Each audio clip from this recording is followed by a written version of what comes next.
side, Travis Young, and Alicia Sonia, and Nicole Michelle Lucy. We thank you very much for those things.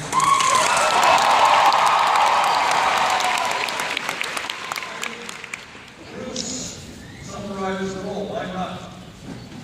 Why not? Why not create the kind of country we know we can become?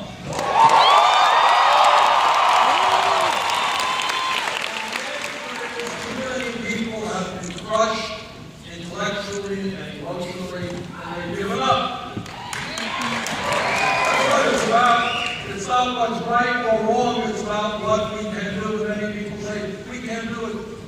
The billionaire class is too powerful, Wall Street is too powerful, the drug companies are too powerful, the corporate media is too powerful, we can't do it. What this campaign is about is saying, you know what, we can create the nation we want to become.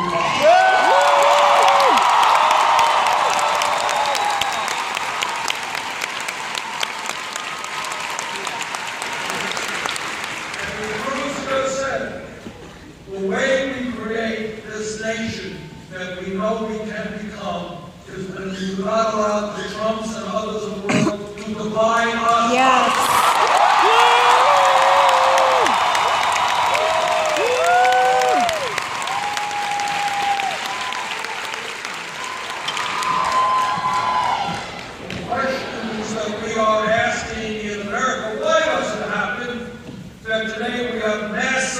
Income and wealth inequality.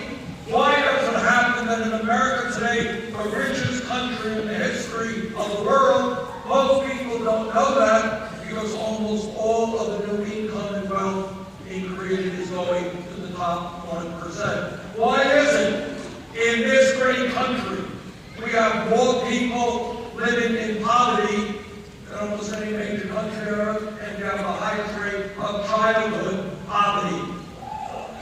Why is it that we are the only major country on earth that doesn't guarantee paid family and medical leave?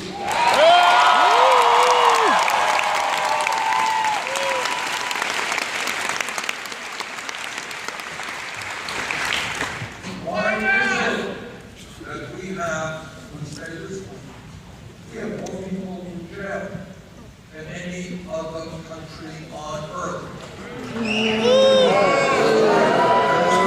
China, 4 times our size, communist authoritarian country, we have more people in jail than China. That's right, it is a national tragedy. And disproportionately, people in jail are African American, Latino, Native American. You think there may be a connection to the fact that we have more people in jail, that we have very, very high rates of youth unemployment. Black kids graduating high school today, unemployed, underemployed, 33%, Latino 36%, African American kids 51%. Here is a not so radical idea.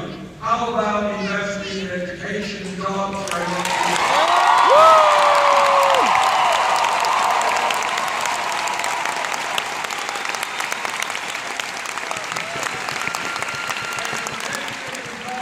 Not more jails, not more incarceration.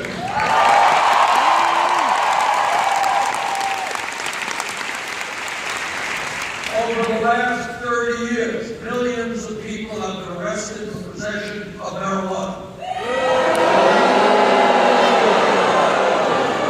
Right now, as part of the Federal Controlled Substance Act, marijuana is a Schedule I drug alongside of heroin. I can argue the pluses and minuses of marijuana, but it ain't heroin.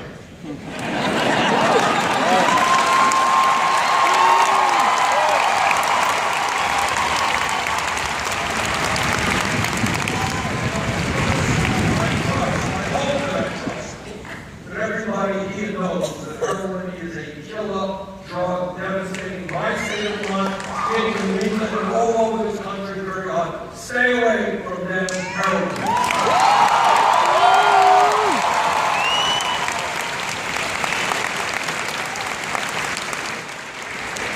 When we talk about what's going on in America, stand together, we can significantly change it. Let me give you some examples. Number one, what this campaign is about is doing something fairly radical for American politics. We're telling the truth.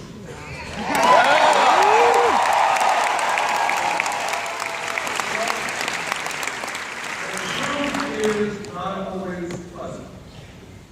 But the only way we go forward is when we honestly understand what's going on in our world. All right, here are some truths that are unpleasant. Number one, we live in a country today which has a corrupt campaign finance system.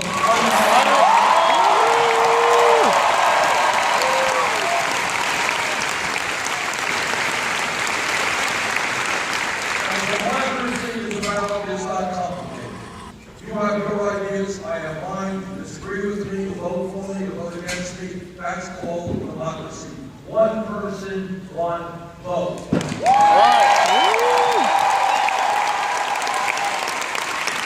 Democracy is not about billionaires buying elections.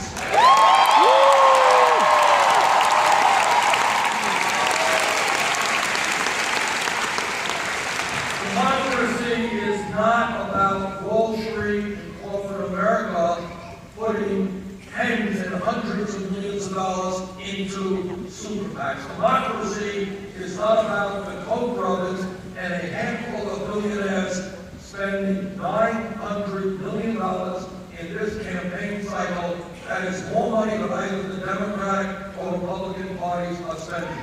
When you have a situation where one family is spending more money than either of the major political parties, that's not democracy. That is oligarchy.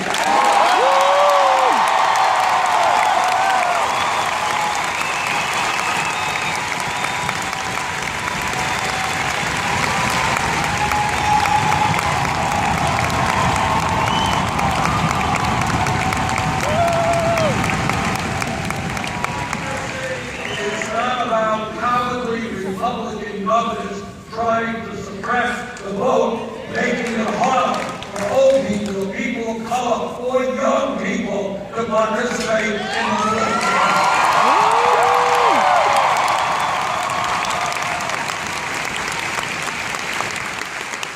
Republican governors don't have the guts to run in free and fair elections. They should get out of politics and get another job.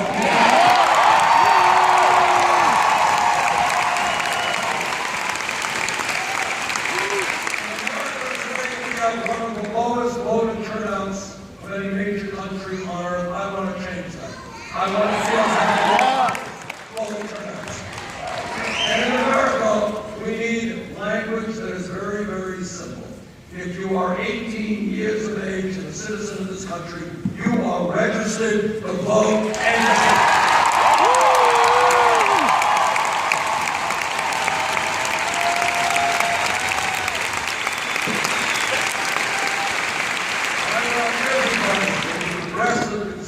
moderate Democrat, Republican left to be able to run for office without begging wealthy people for campaign money. That is why I believe we need the public funding of elections.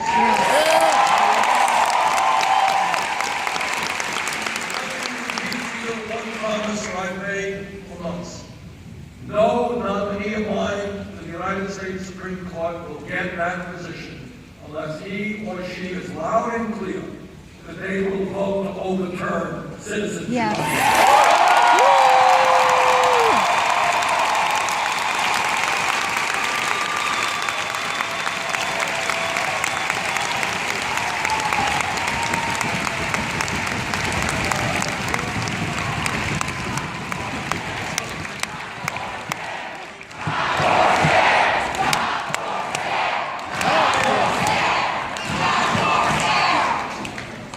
What we talk about in this campaign is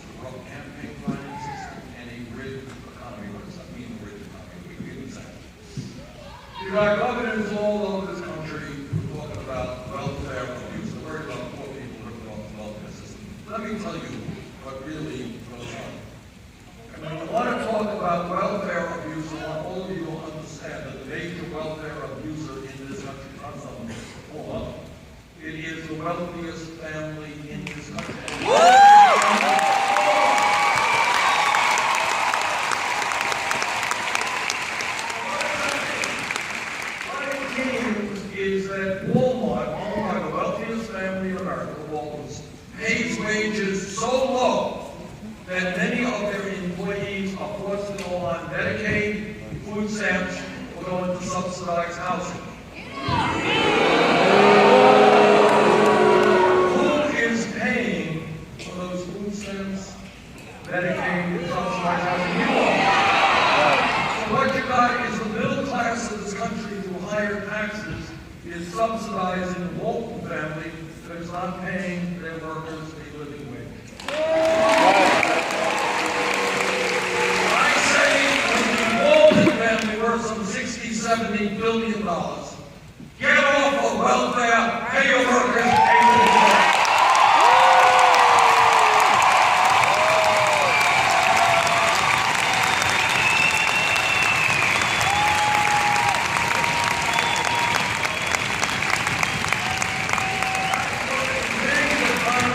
When you have to subsidize the wealthiest family in America. Now, when we talk about creating an economy that works for all of us, what do we have to do? Number one, we've got to recognize that a $7.25 an hour minimum wage is a starvation wage.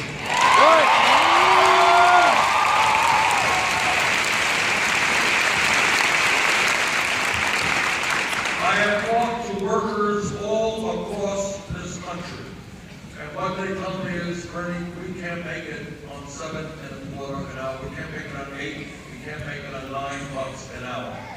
And they're right. And that is why we have got to raise the minimum wage in this country to a living wage, $15.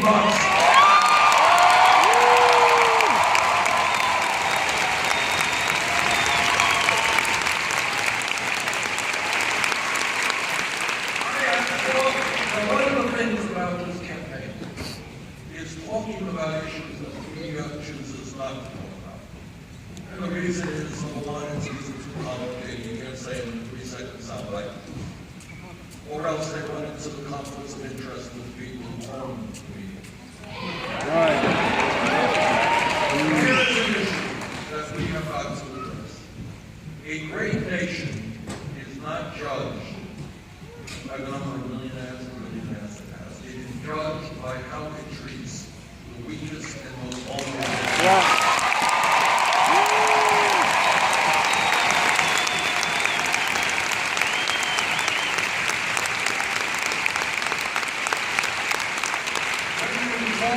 When we talk about weak and vulnerable, we don't even little kids. We're talking about kids living in poverty, kids who have nothing. Kids who are going through totally inadequate child care facilities. And we are also talking about senior citizens. I have talked to seniors, this is not to get much discussion. All across this country, you have seniors and disabled veterans trying to make it on $12,000, $13,000 a year. Put yourself right now into the place of somebody who's 80, 85 years old, disabled veteran, a senior. You got health care costs, you got prescription drug costs, you got to keep your house warm in the winter. How do you make it on $12,000 a year? And the answer is, you don't. A moral people does not turn its back on those folks who raised us and built this country.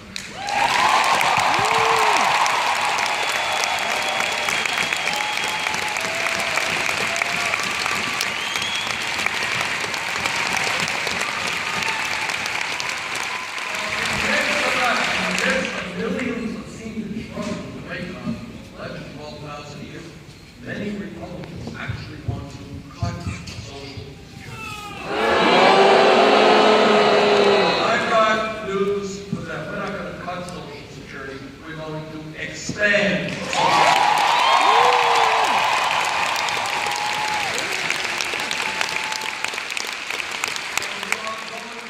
The veterans of this country, people who put their lives on the line to defend us, get the health care and the benefits that they need.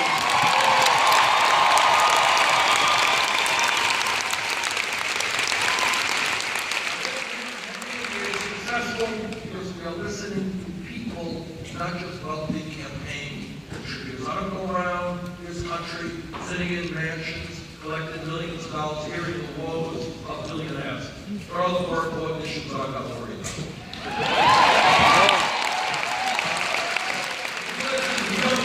This is what young people are telling me.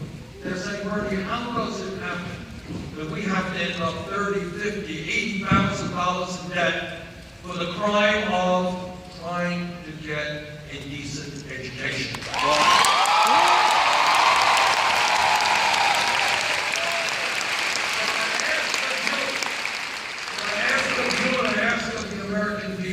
Is think outside of the box, think outside of the status quo. Take a deep breath and just ask yourself this question. Everybody here knows, everybody in America knows, that in order to compete in a competitive global economy, we need the best educated workforce in the world. Correct?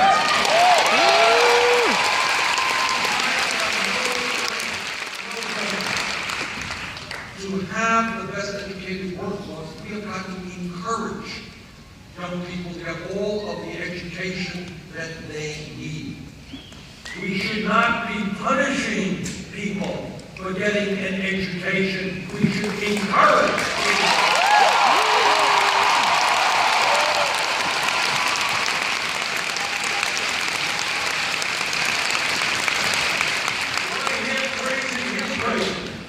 Talk to a young person in Iowa went to college for 2 years, $60,000 in debt, and dropped out of school.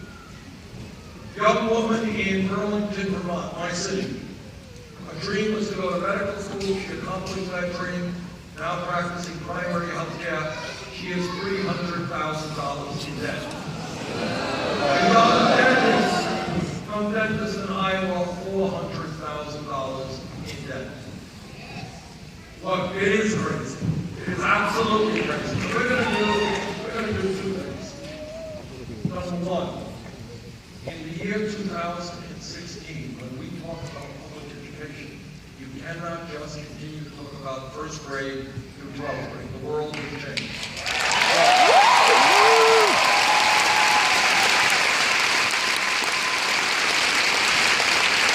First grade through 12th grade was a great idea 50 years ago. You got a high school degree 50 years ago. You go out and earn a good living.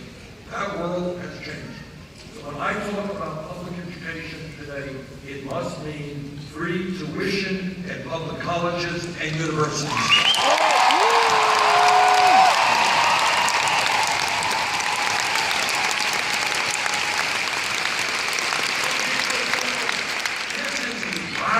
Radical idea. It is not a radical idea. It is not a radical idea. Right now, tuition, college education in Germany, Scandinavia is free. All right, and it's free because they understand that the future of their countries depend on young people getting the best education that they can.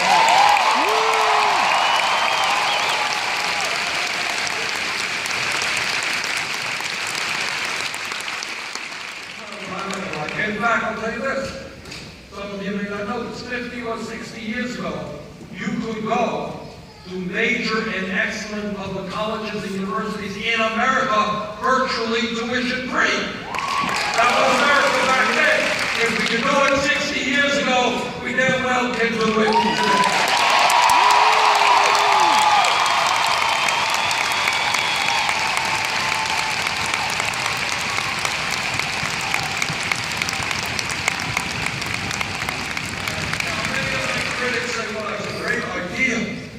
How are you going to pay for it? It's just so expensive. So let me back it up a little bit. Just talk to some of the media only when they ask this question. Back up. This is what everybody here is out to understand. In the last 30 years in this country, there has been a massive redistribution of wealth. Problem is, it's gone in the wrong direction.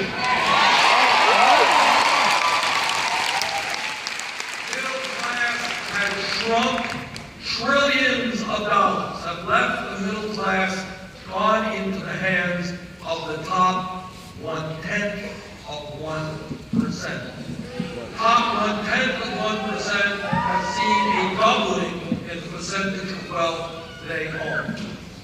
Now, when the middle class was shrinking, when almost all the wealth and income goes to the top 1/10 of 1%, I didn't hear any of the establishment saying, oh, this is terrible, this is awful.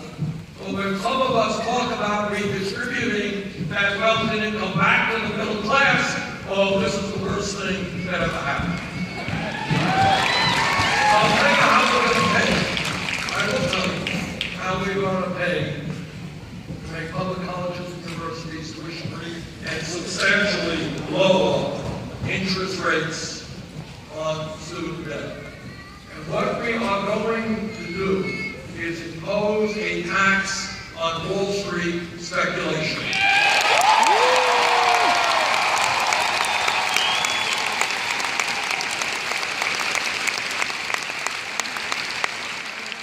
All of you know that 10 years ago or so, Wall Street's greed, illegal behavior, and recklessness drove this country into the worst economic downturn since the Great Depression. Now, after Wall Street did that, they went to the Congress and they said, please bail us out. Against my vote, Congress did bail them out. If we could bail out the crooks on Wall Street, I think it is now time for Wall Street to help the middle class.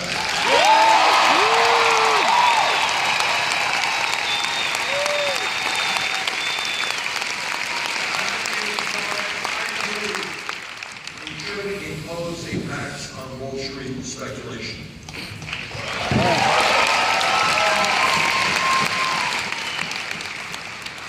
Every psychologist who studies human development understands that the most important years of human things like are 0 through 4. That's when we develop intellectually and emotionally. And yet today, when I talk to young couples and little babies, they say, Bernie, we can't afford good quality and affordable child care. We can't find that. I believe that we have got to transform our child care system, create hundreds of thousands of jobs, making sure that the littlest Americans, the youngest, the future of this country, have the early education that they deserve.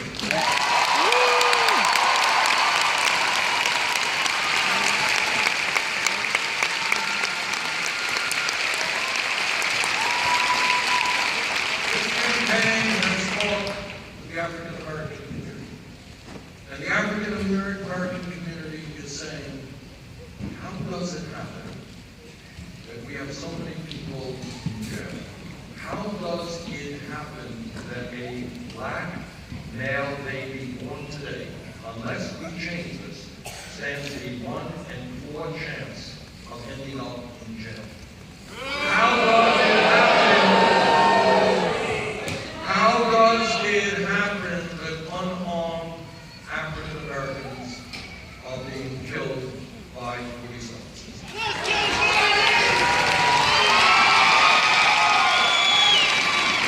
What that tells me, it's not just the African American community that's upset about it, it's all of them.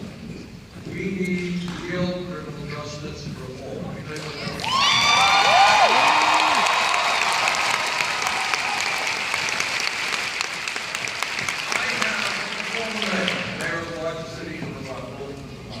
I have worked with police officers for many, many years. The vast majority of police officers are hardworking, they are honest, and they have a very, very difficult job.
departments look like the diversity of the communities that they serve.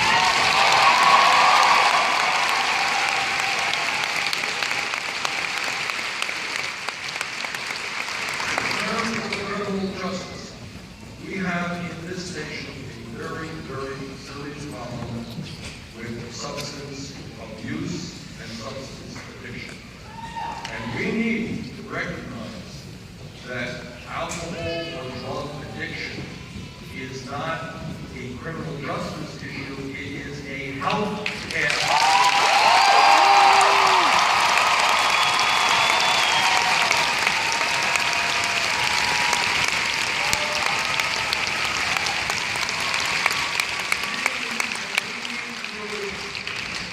Significantly expand our capabilities to treat substance and drug addiction. And use it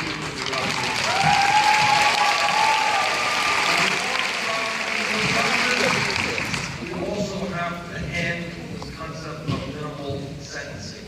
Judges need more discretion.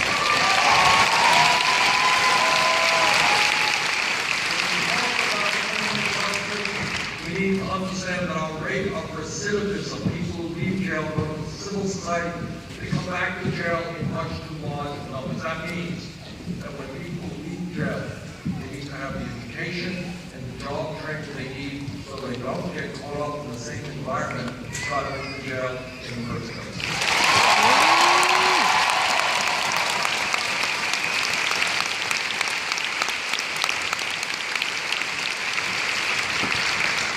Campaign is talking to our brothers and sisters in the Latino community. And what they are saying is that they are tired of living in fear, living under the shadows. They want and need a path toward citizenship.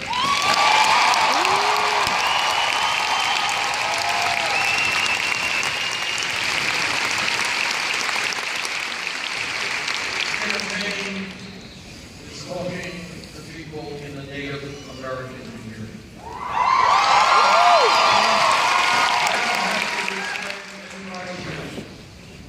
That the way our country from day one has treated Native Americans is obscene.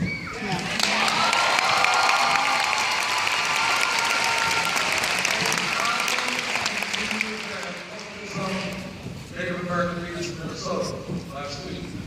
50% of their kids today are dropping out of school, high school.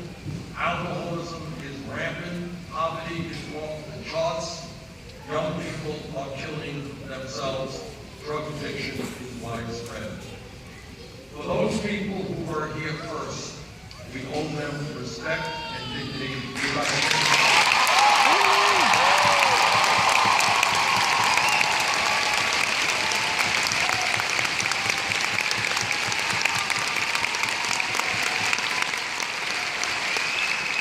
Everybody here knows how real change comes about. It never comes about from the top on down. It always comes from the bottom on up.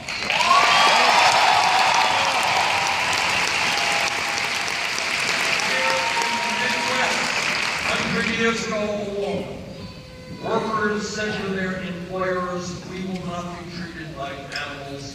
We need dignity." They stood, they fought, they were beaten up, they were jailed, they were on picket lines to form unions.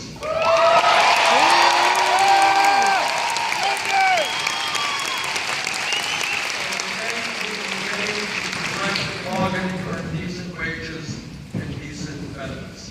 That's how change takes place.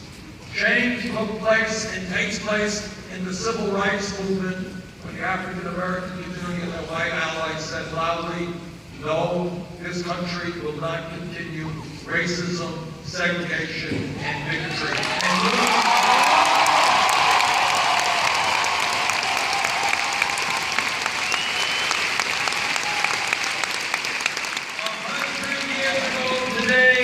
Women did not have the right to vote.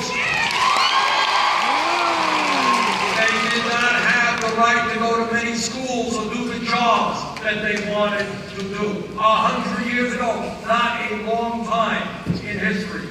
And yet women and their male allies said, sorry, women in this country will not continue to be second-class citizens.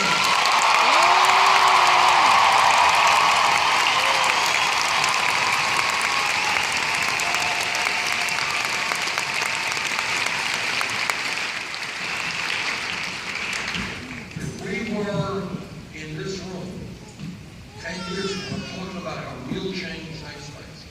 If we were in this room 10 years ago, which is no time at all from a historical perspective, somebody jumped up and said, you know, I think gay marriage will be made legal in 50 states in this country in the year 2015.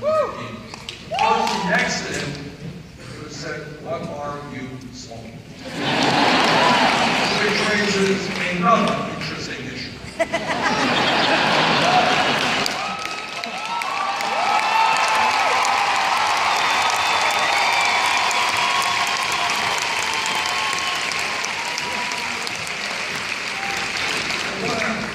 This is what change is about. It's the most important point I think I can make to you.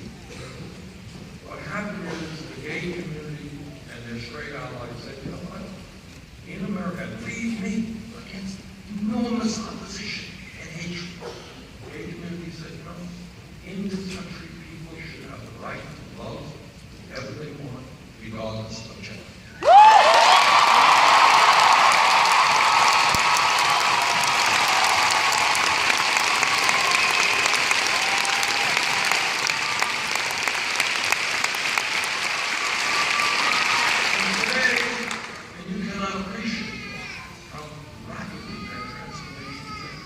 There you go, high school is my state of mind, conservative areas.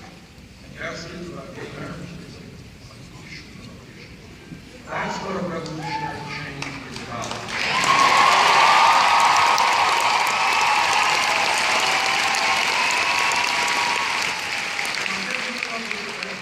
Even more than that. If we were here 7 years ago, and somebody jumped up and said, it's $7.25 an hour minimum wage. This is sense. I was in Detroit. I told the young people working at McDonald's. These were adults, over 9 kids. $7.25 an hour, 20 hours a week, out of the month, going to different McDonald's, 20 minutes a day. About 7, 8 years ago,